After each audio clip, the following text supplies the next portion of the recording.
Reiz, kādā pagrīdes laboratorijā, profesors Valts atklāja ko unikālu. Atklājums bija tik revolucionārs, ka viņš to uzreiz steidza parādīt saviem klases biedriem. Viņu sejās bija manāms pārsteigums par šo cilvēcei tik nozīmīgu atklājumu.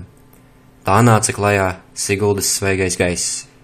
Cilvēki no visām pasaules malām steidza novērtēt un paši savām plaušām izzust unikālu svaigo gaisu, kas bija sastopams tikai Siguldā. Tagad Siguldas svaigais gaiss pieejams arī līdzņemšanai koferos.